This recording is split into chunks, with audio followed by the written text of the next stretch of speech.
Now back to Just Energy Radio with Dr. Rita Louise.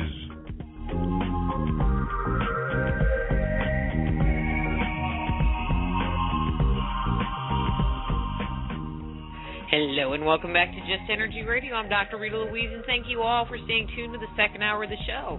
Just remember, Just Energy Radio is brought to you by SoulHealer.com. That's SoulHealer.com, and the Institute of Applied Energetics, AppliedEnergeticsInstitute.com. And some big events coming up. The Paranormal Kick Cancer Conference, which is a fundraiser for children's cancer with an investigation of Hill House Manor, is happening September 24th in Gainesville, Texas. October 8th and 9th in Austin, Texas, is the Central Texas Paranormal Conference, ctparacon.com. The 2011 ASPE Paranormal Symposium is happening October 25th through 30th in Taos, New Mexico. For more information about that is aspesymposium.com. And then one of my favorites, the History, Haunts, and Legends Conference, being held in Spooky in Jefferson, Texas, is on November 5th. And guess what? I'll be at all of those speaking. So come and hang out, buy a book, get scared, or learn something new. That's what those shows are all about. So in this hour, we're going to be speaking to a good friend of Just Energy Radio, Maxine Taylor. You might know Maxine. She's been on with her astrological previews, and now she has a new book. So let me tell you a little bit about Maxine, and we'll get her on the line. Maxine Taylor is a pioneer in the field of astrology. In 1968, she became Georgia's first licensed astrologer. Maxine is CNN's former on-air astrologer, co-founder of the Metropolitan Atlanta Astrological Society, co-founder of the Atlanta Board of Astrology Examiners, she's busy, co-founder of the Atlantic Institute of Metaphysics, and former first vice president of the American Federation of Astrologers. So please welcome to Just Energy Radio, Maxine Taylor. Hey, Maxine. Hey, girl. It's so good to talk to you again. It is so good to talk to you. You know, you've been all these, like, co-founders, like vice president of this and vice president of that. Maybe you should run for president. You know, I think it is time that they bring a metaphysical person into the White House. What do you think? Oh, Lord, I wouldn't take that job for all the money in the world. They don't have enough hair dye, do they? They don't. Well, but you know, there was a wonderful woman who was an astrologer to Nancy Reagan. Joan Quigley was the astrologer to the White House years ago, and she's written a very interesting book about what happened when she was their astrologer. And basically it took all of her time because she was on call constantly. And to hear her tell it, she was not reimbursed enough for what she did, and I'm sure she wasn't, because the pressure alone of having to be right with the First Lady and the President of the then greatest power in the world, that would drive me nuts. You know, I'm happy to be here in Atlanta. Well, you know, but it would be nice to know that the person that you put into the White House, you know, meditates, maybe does a little yoga. I mean, maybe I'm going a little out there, but, you know, has a tranquil energy inside. You know, that would be awesome. That really would. They get my vote, but so far I haven't found any politician who has those qualities. Have you? No, not really. Okay. Yeah, new topic. Okay, moving forward. New topic, yeah. Maxine, you are best known for your work as an astrologer. You've been on the show doing astrology things, but now you have a new book. Why did you decide to write a book that, for the listeners, is not about astrology? Well, my passion is in this book. I've got to give you a little background. Years ago, it was 1979 to be exact, the summer of 79, I learned how to read parental programming in the horoscope. I mean, our mommy and daddy's hidden messages that they give us are legible in the horoscope. And I wrote a book about that, an astrology book for astrologers. And as the years went by, I studied how to release our basic messages.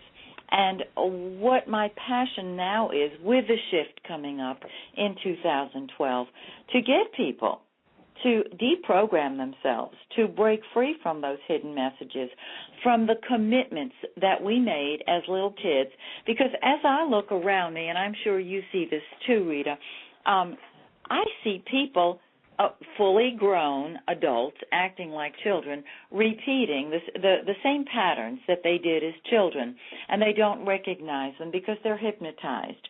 And I have found a way to identify the moment that hypnosis began, and to help the lay person, the average person walking the street, to release their commitments. And I've done this for years and years and years, and it was time to write my book, Move Into the Magic, because I was teaching it in my home. If you were in Atlanta, Rita, I know you would have been sitting on my couch or on one of my chairs with this group, because I got all my girlfriends together, all my spiritually advanced girlfriends, and said, look, it's time. Let me share this information with you.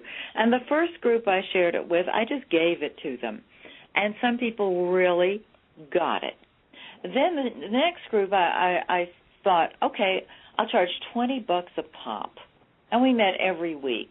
And the reason I charged so little was because the economy was down, and because I wanted to make it affordable to people. And this is my passion. Whenever I do a chart on someone, the first thing I do is talk about their mommy's message and their daddy's message, and suggest to them that they can change it. So Move Into the Magic is, when you're in the magic, you're in that 0-point field. You're in a place of ecstasy. You are in the place of limitless potential where creativity begins. And it is possible to live there your whole life. But what keeps us from it are the commitments that we made, the shoulds, the ought tos, that hold us prisoner and bind us. We walk around like a pretzel with these different commitments. And I see it so clearly. So I thought, all right, it's time to write this book. And honest to goodness, Rita, when I tell you I was driven to write it, you know what I'm talking about. I totally know what you're talking about. Right. It's like you have no choice. I had no choice. I had to write it. And it's a bestseller on Amazon.com, and it's only been out since. I'm thrilled with it. And what I've seen is that you can read the book or you can do the book. And a lot of people have read the book and said it was a very interesting book. But the people who actually do the book, their lives are transformed. Now, this book is based on a workshop I've done for years called Move Into the Magic, and I still offer it. And I do it one-on-one. I do it, in a group. It doesn't matter, because you know and I know that time is moving faster now. The shift, which is supposed to culminate December 21st, 2012, for some people, it's already begun. I know that your listening audience knows what I'm talking about. I know you know what I'm talking about, because you're living the shift. We're living it. Look at the earthquakes, the tornadoes, the hurricanes. Edgar Casey predicted earth changes. Here they are. They just, they're upon us, and the time is now. The meter is ticking. That's why I wrote the book. You got me curious. You said that you can find our commitments, which I want to get a little bit more specific about that in a second, in our chart. Now, I'm not an astrologer, so I just have these little tidbits of information that I, for whatever reason, remember. Okay, I know why I remember it, but I'll just throw it out there. Like, I know, for example, our relationship space shows up in our 7th house, and if you have a planet in your 7th house, it talks about, like, obstacles or whatever that you have to overcome in order to have a relationship, or what your needs are. It's about your relationship baggage stuff, good stuff, bad stuff. In the chart, is it that clear? Like, is there a particular house or a certain kind of configuration so that for somebody like me who have their chart somewhere on their desk or in their desk, like close at hand, can just look at it and go, hey, this is, there it is. Is it something really that easy to discern that you could just kind of throw it out there? Well, I'm glad you asked that question, Rita Louise, because I'm looking at your natal chart right now. Okay, but if it's embarrassing, don't say it. No, I won't. I won't. Okay. No, in answer to your question, the commitment is very clear to me, but the words I use may not be exact. In order to get the commitment, the words must be exact, and so I always allow the other person, the person I'm working with, I'll toss things out to them, and then I will ask them, well, how does that work out? Give me the picture. And here, let me tell you how you get your commitment, the first commitment, which is the commitment to mother. You make a list of everything your mother wanted you to do or be or have for her. Now, I've got to back it up and say that our mother is our most important person. She carried us for 9 months. Her cells are our cells. We think her thoughts. If she thought she was pretty, we think she's pretty, and we think we're pretty. If she thought she was stupid, you get the picture. What happens is we go along as children, little kids, having a wonderful time. Now, there are exceptions to every rule, but traditionally children play and they're loved. And then one day, when a child, usually for a little girl, it's around the time she's 3, and for a little boy, usually around the age of 6. That's when we start stepping out on our own, doing our own thing more and more, and our mother loses control over us. And she gets, so one day we step out there on our own, and she gets very upset with us. She either yells or she cries or she walks away from us, and we're horrified because we see that we have upset our mother. And that is our bad message. That's when we get that we're bad. And we say, oh, God, I'll do anything to get good enough again to not hurt my mother. And that's when we form our first commitment to our mother. Our first commitment, which is to our mother. And so we start by looking back in time at the bad message. Now, it doesn't have to be heavy. You don't have to wallow in this. You just know when it is. And there's a very simple technique for releasing it. Okay, then you move forward, and it's easy to see, my commitment to my mother was to do thus and so. After you've made the list, and I let the person talk about it. And they come up with the words that are exactly right for them. So, if the person knows astrology, I tell them, look at where your moon is in the chart. This will tell you your mother's message to you. And as I look at your chart, you have a fabulous Aries moon. I love the Aries moon. It's in your 6th house of work. So I know that you are instinctively drawn to being busy, to working, to serving, to giving. And this ties in with your commitment. It doesn't mean that that's your commitment, but it ties in with it to be busy all the time. Now, I don't have that placement in my chart, but I have something else in my 6th house in Aries, and so I understand the need to be busy. I can't sit at all. I can't just sit there and watch TV. I've got to knit or crochet if there's anything decent on the air. Okay, so I look at your chart and I see that part of your commitment to your mother involves serving and being busy and working. And what this also means is being placed in a subservient position where you know, as a glorious Leo, that you deserve to be queen, because Leo rules by divine right. Anyway, we know that. And so we would start talking about that. And you would then make a list of everything you had to do for your mom, and you would come up with your commitment to her. And I would simply reword it for you and say, does this tell it or does that tell it? And when it's right, you would resonate with it. That's how we do it. And then we do it for father and for family.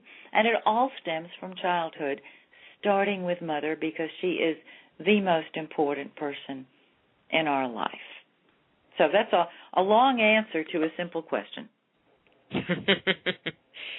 So you talk about these commitments, but what can you kind of define that term? I mean, I think I get it, but I'm not sure if the listeners are really understanding what that really means to us as adults. Oh, that's an excellent question, honey. That's a great question.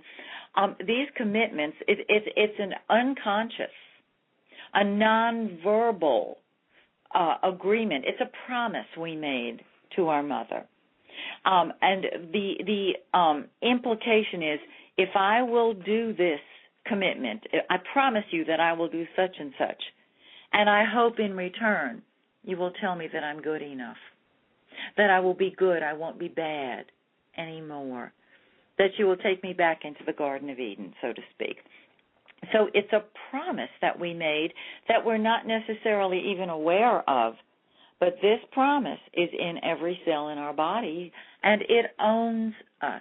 It runs us until we see what it is.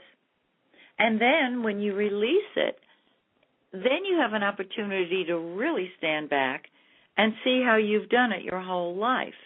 And you at that point, when you release the commitment, the promise, the nonverbal agreement, I tell people, now rewrite it your way. Rewrite your commitment the way you want it to be. So these commitments run us, and that's why they keep repeating. That's why we have the same exact patterns in our lives. Our lives are a movie, and all it is a new scene, same scene as before, with a different actor in the role of mother or father or, whoever. If we're married, we're emotionally married to our mother or our father or our family member. And so these messages, these commitments still run us. But when you recognize them and let them go, you start experiencing freedom. Now, what happens is that the person who the commitment to that person, let's say, if they're still alive and you're dealing with them, they notice that you've changed and they can't control you anymore. They're not happy with that, and they will try and hook you back in. And we can go back into our story, our life story, or not, depending on how clear we are on our determination not to go back to that.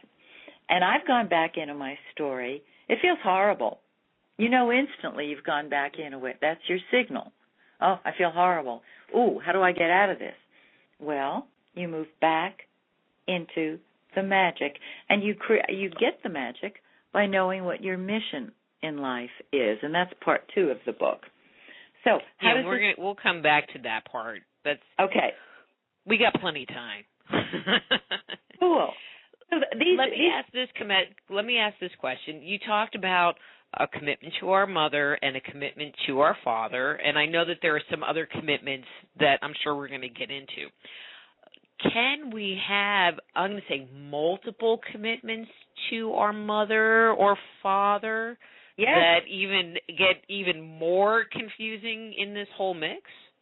You can have multiple commitments, but your primary commitment is going to be a combination then of both of those. Let's say you've got one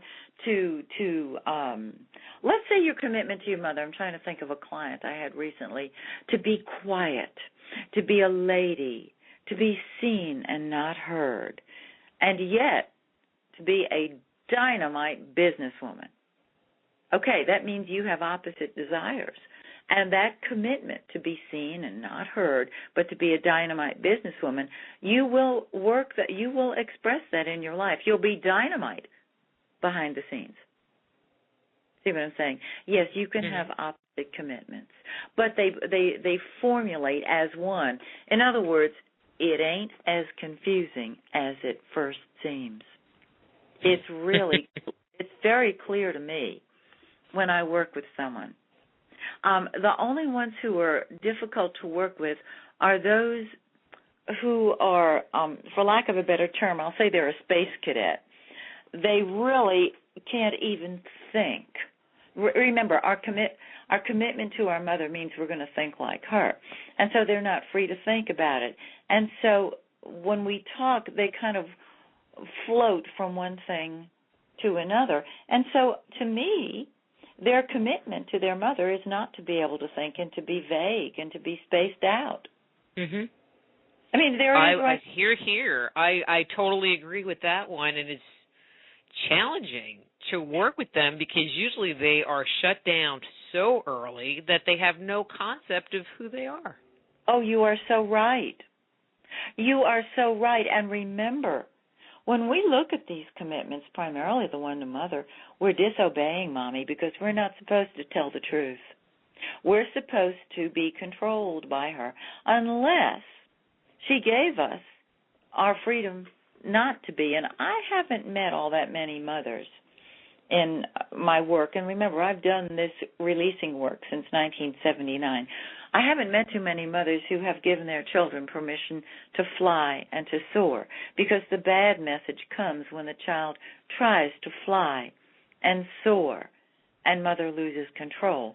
So the child has to have enough guts to step out on his or her own, and a child who's not allowed to even know what's going on, a child who may have been lied to and senses somehow that what they're being told is not true. Number one, is very easily hypnotized by the media, by people in general, and you're absolutely right. They are impossibly difficult to work with because they don't have a concept of self, and because they're not allowed to. I mean, you just have to work with them in a different way. Different question. So you get the bad message from Mom, but what if you do it anyway? What if you say, screw you, Mom, I'm going to soar? Oh, that's the best question. Yes. We have, and I've written about this in the book, there's a roadmap I've given. It's real simple. There are those of us who say, oh, please, please, please, I'll be good. I promise I'll do whatever you want. And we are like goody two-shoes. We do whatever we're supposed to do. But then there are some kids, God love them, more Wouldn't power. Be me. More power to you, Rita, who say, wait a second, freeze frame, this ain't working. I've been good. I've done it, for, a week, a day, a month, 2 years, and it is not working. And so my response, or your response, this child's response is, you want to see, you think that's bad? You ain't seen bad. Watch this.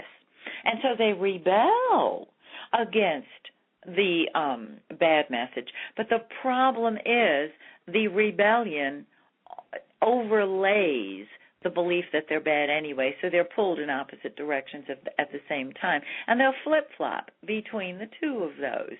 I myself have experienced How do you think I know all this stuff? I lived it. You mean you didn't live a perfect, angelic kind of life, Maxine? Look what I do for a living, Rita.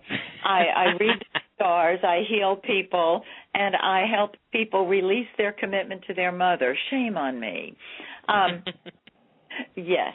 I started out good and very obedient. And then I realized it wasn't working, and that the kids who rebelled and did whatever they damn well pleased had a hell of a lot more fun than I did. So I flip between the two. Sometimes I'm really, really good, and sometimes I just run the red light at 3 o'clock in the morning because there is nobody around to see it. I'm going to call the police and tell them to start following you around. Well, I think also it happens as you get older, particularly after you cross the 60 age limit, because that's when you get wisdom, and you no longer care what other people think. And so you're going to say what you want to say, you're going to do what you want to do, because the rules sometimes are absolutely ridiculous.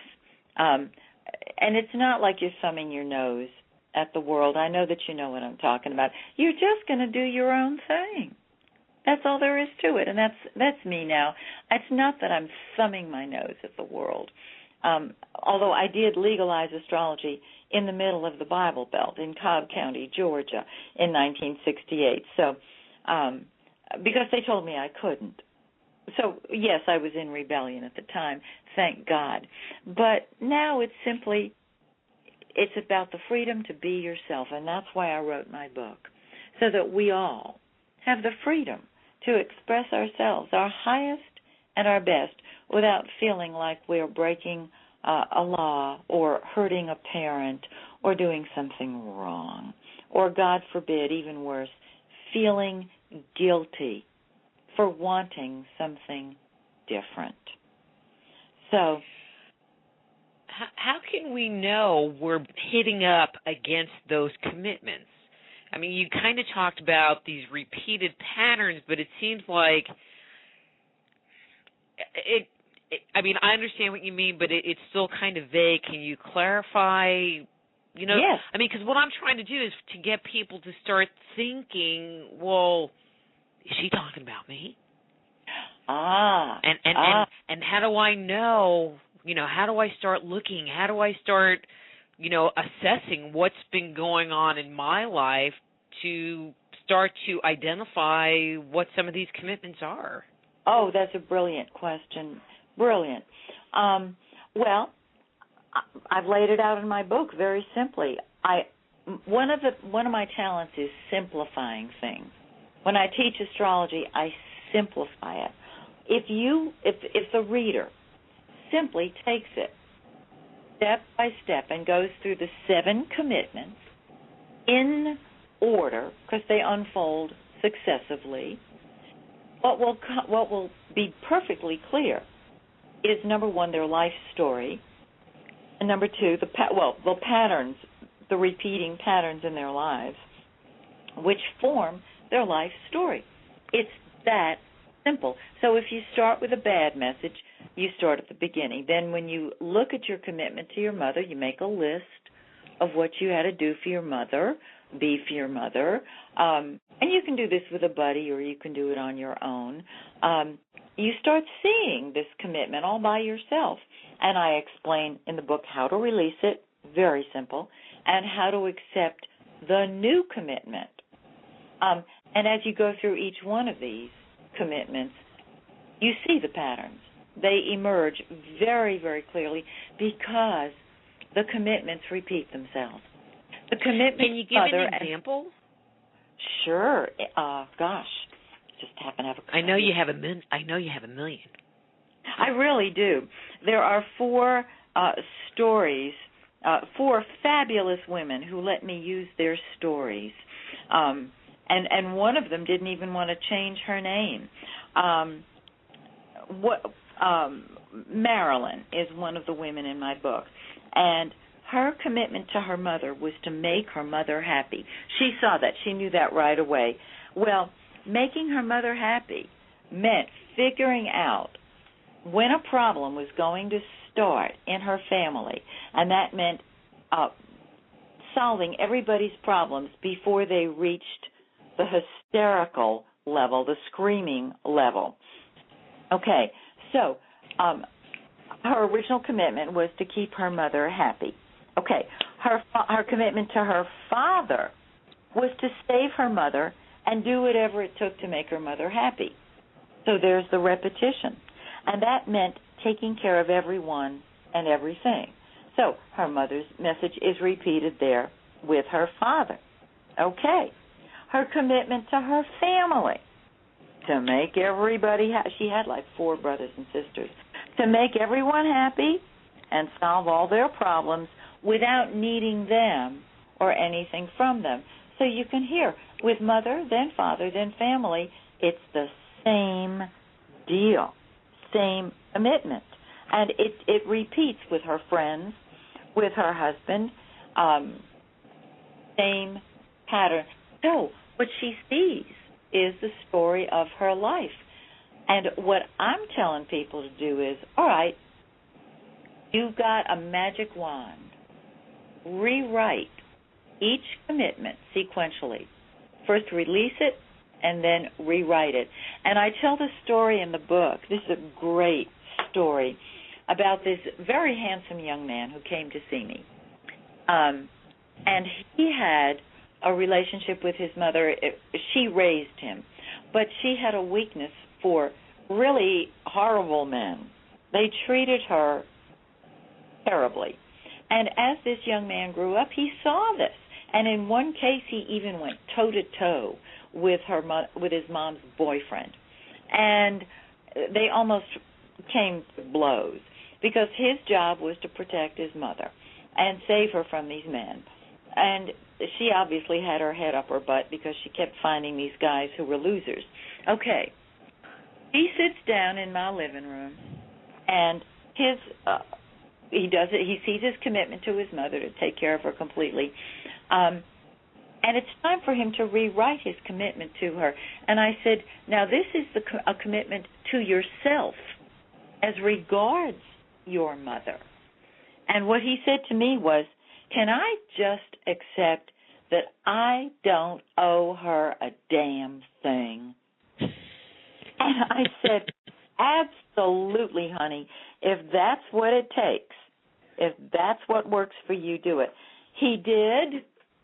He accepted it. He did the acceptance technique, accepted that he didn't know her a damn thing. And, Rita, I never saw the guy again. He never came back. And I know, because he was very wise, I know that he was free from then on because it was his commitment to her that had imprisoned him. And I know that wherever he is, he's doing great. So can you see how powerful that first commitment is? And it repeats in subsequent commitments.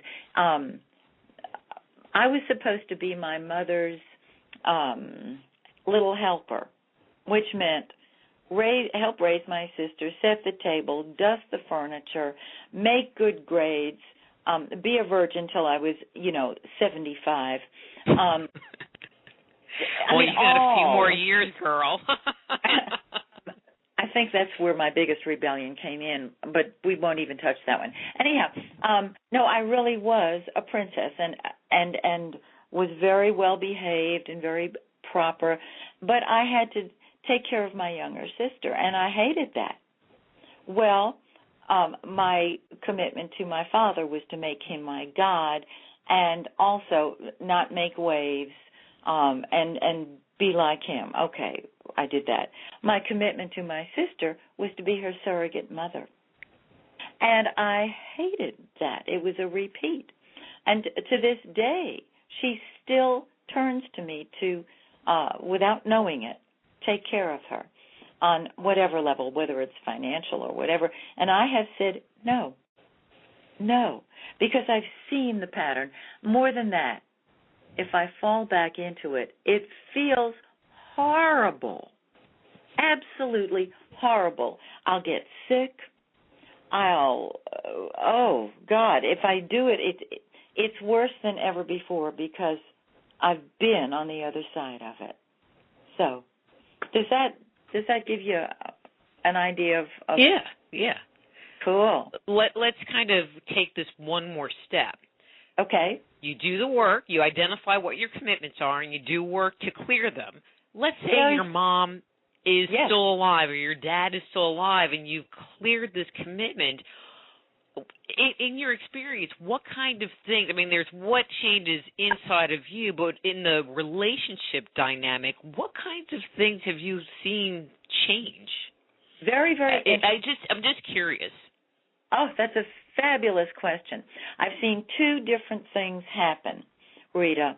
Number one, when you take this responsibility and you let go of the old commitment, you're no longer a child. So your relationship is more adult to adult with the mother or the father or whoever it is. Okay. So I've seen warm and loving relationships come out of difficult relationships simply because it's like, hey, dude, it ain't going to work anymore, and I love you.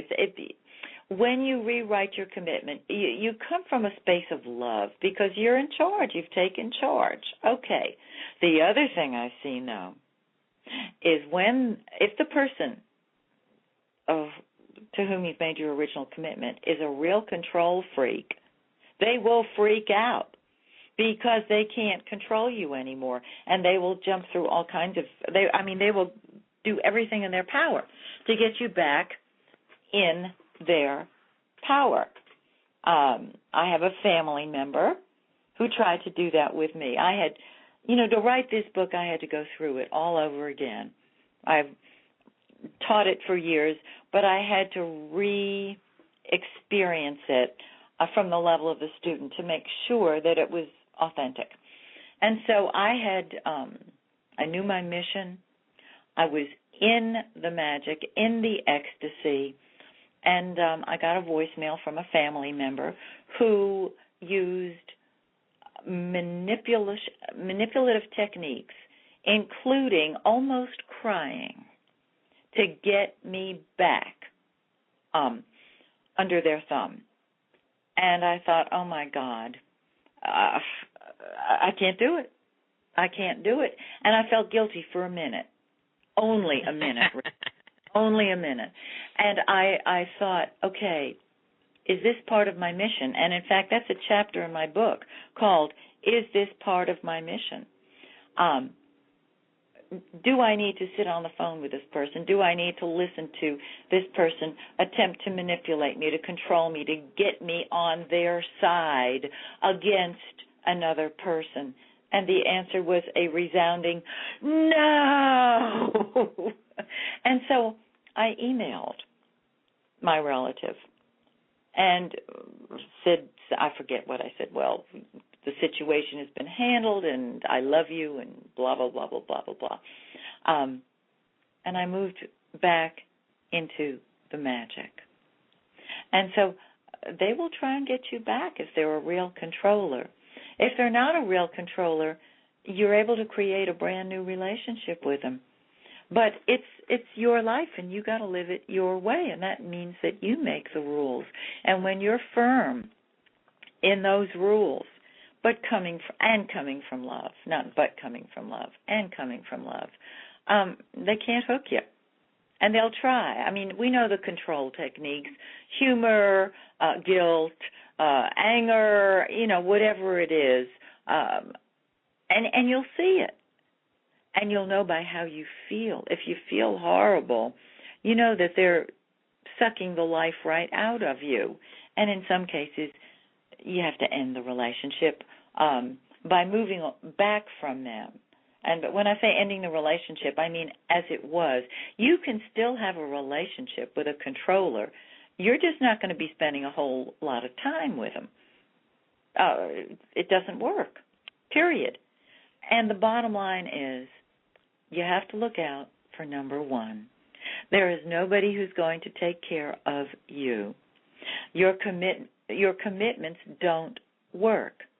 We make the commitments in the hope that we'll be taken care of, in the hope that they'll take us back, in the hope that they'll love us and nurture us.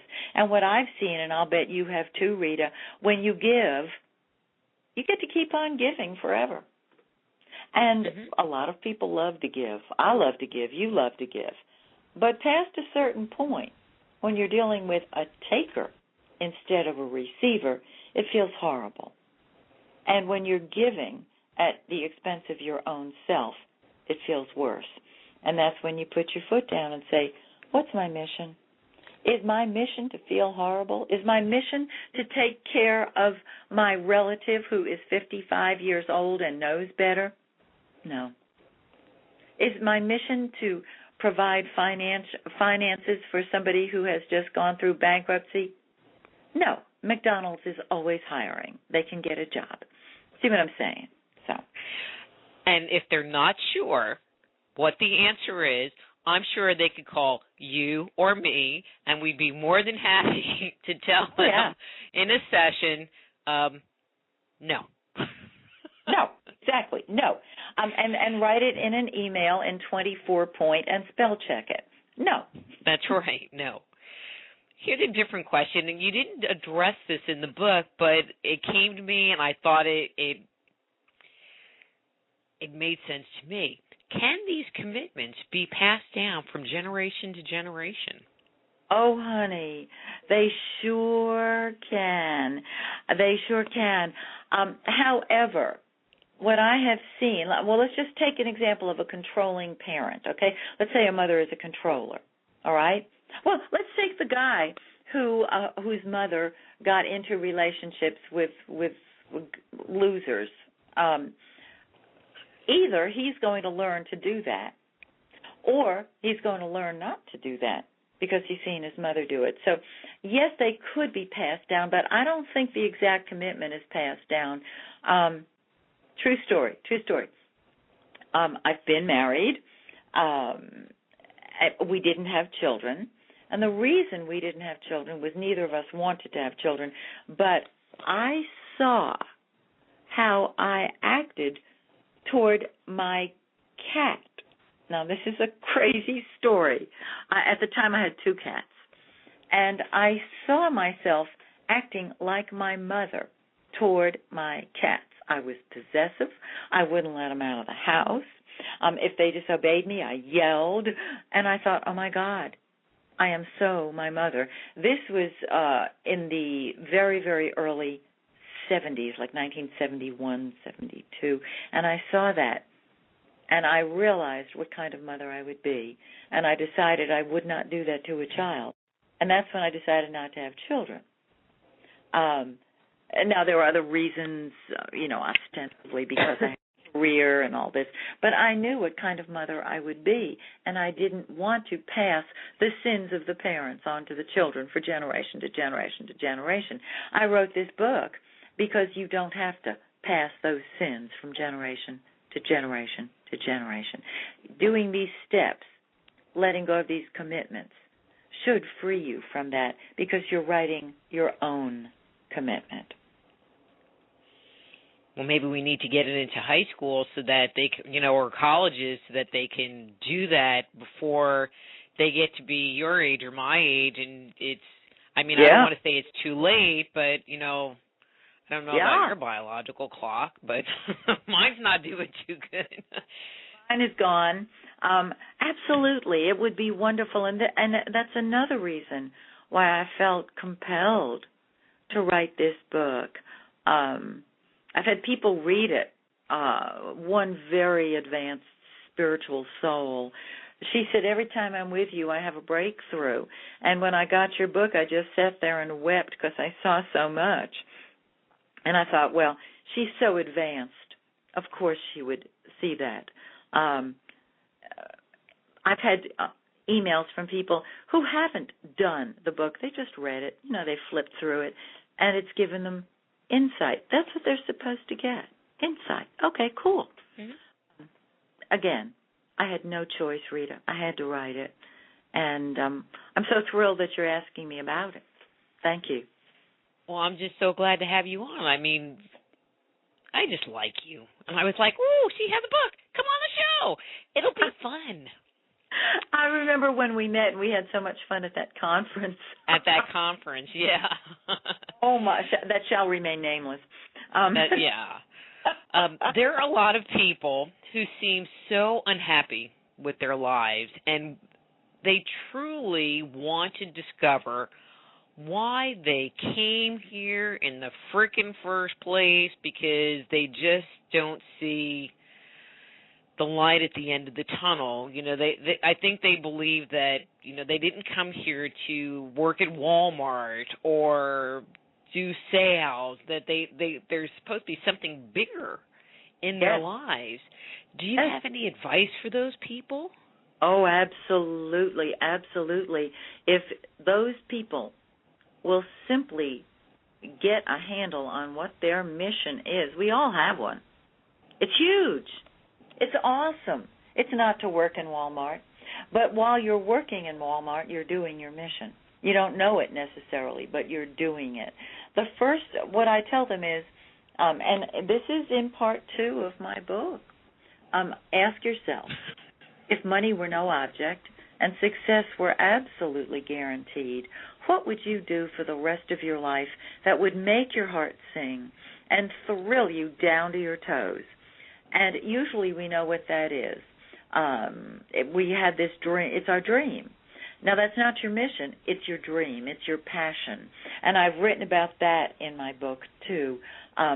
When you know that, you see their eyes kind of sparkle and they get all excited and all that good stuff. And then all I say to them is, okay, now you know your passion. Now why would you do that? And the why is the mission. And the mission is enormous. It's so much bigger than the ego will allow it to be. The ego will come in and say, oh, who do you think you are? You think you're going to save the world? You think you're going to whatever? Your mission is huge. And when people get their mission, they quit breathing for a second, most of them. Some people are very relaxed and they don't quit breathing. But I had one woman burst into tears because she has always known what her mission was, but could not put it into words. And she saw how she does it every single day. Well, once you get your mission, you can't not do it. But do you know what my mission is, Maxine? What is your mission? My mission is to feed my dog, Bitsy, and let her sit on my lap. Ask her. She'll tell you. I was just going to say, you might want to let go of that commitment, my love. Although no, because I love animals and I'm with her. What I saw, and I wrote about this in the book too, once you get your mission, you don't share it with just anyone because they'll take it away from you. And this is a true story. I was helping a friend of mine write a book.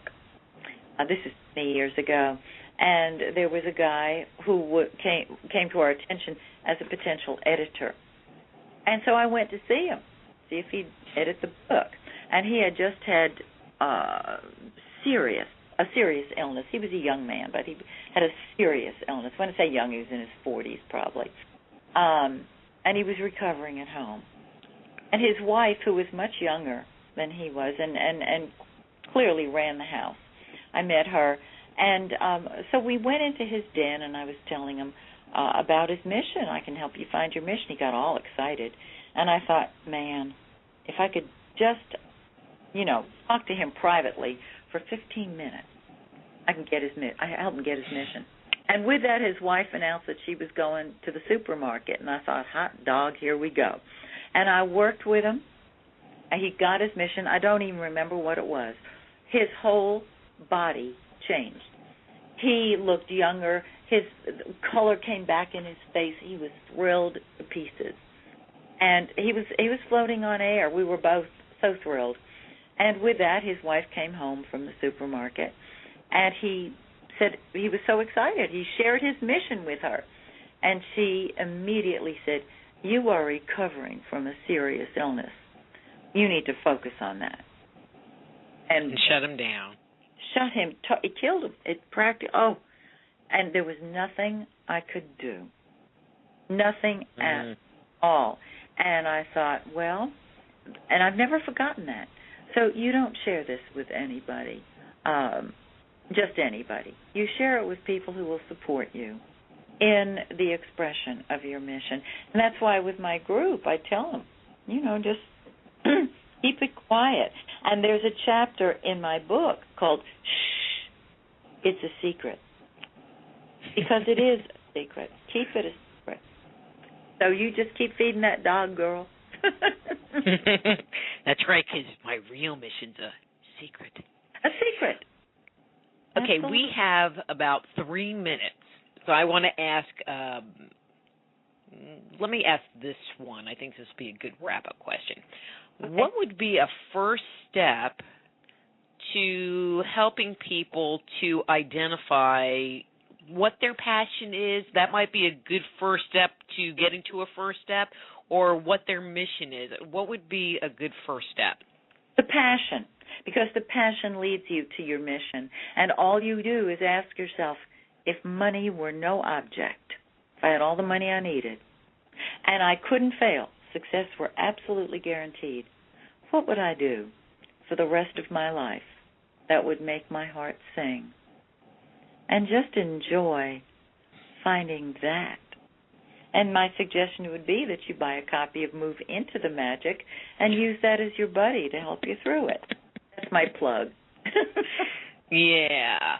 Actually, I want you to give a couple of other little plugs. Your radio show. What's the name of it? When can they listen to it? Blah, blah, blah. Well, first of all, I changed the name of my radio show to Move Into the Magic. And it's on the Co-Creator Network. And you're going to be my guest on October 17th, which is so exciting. I can't wait. So it's co-creatornetwork.com. And everybody listening to Rita, you're going to want to listen to her as I interview her on October 17th. I just have some wonderful, wonderful guests to help lift the energy on the planet to help us move into the shift. And if you have questions, my website is MaxineTaylor.com. That simple. What day and time is your show? The show is going to be aired. Your show. Well, I just mean in general, or does it change? It's 9 p.m. Eastern Time on Monday evenings, but it's played every single night of that week at 9 o'clock. So, Rita, when you're on the 17th at 9 o'clock Eastern Time, you will also be on Tuesday the 18th, Wednesday the 19th, Thursday the 20th, and Friday the 21st. I'm going to be really tired by the time that week is over. Aren't you glad we're recording it? So, 9 o'clock Eastern Time, co-creatornetwork.com.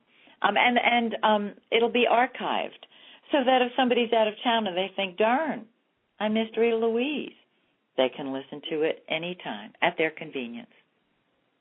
Excellent.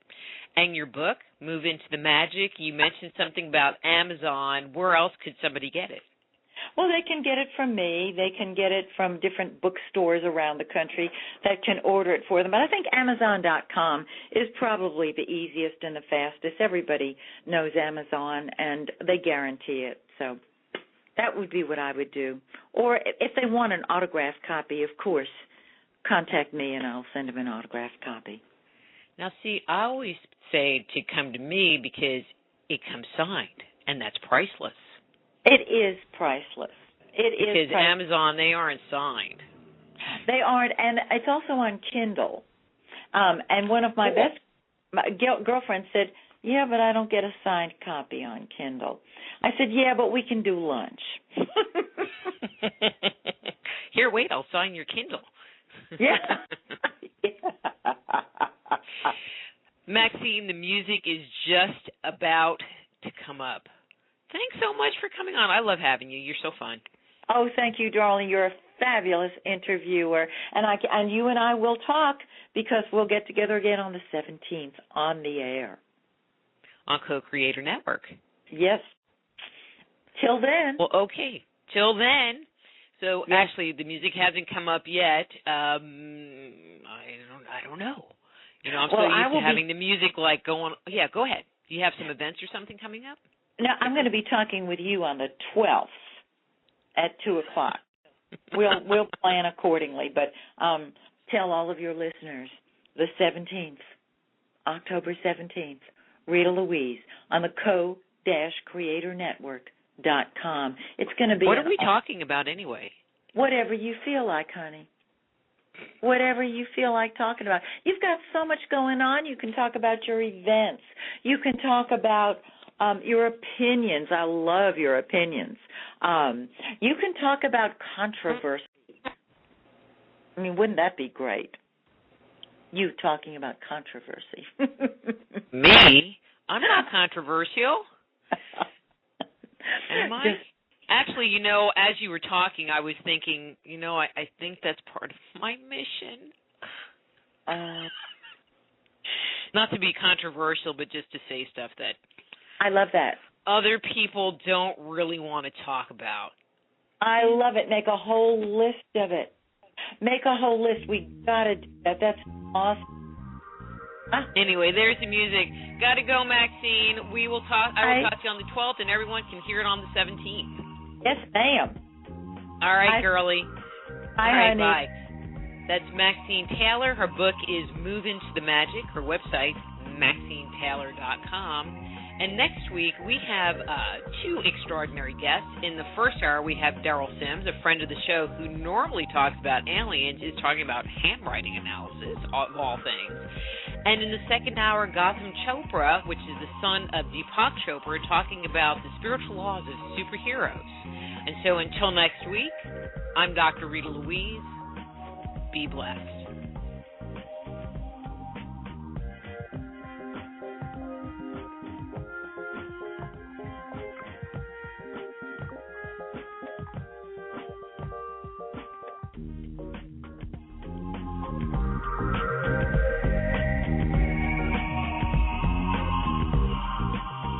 Join host Dr. Rita Louise each week at this time for Just Energy Radio.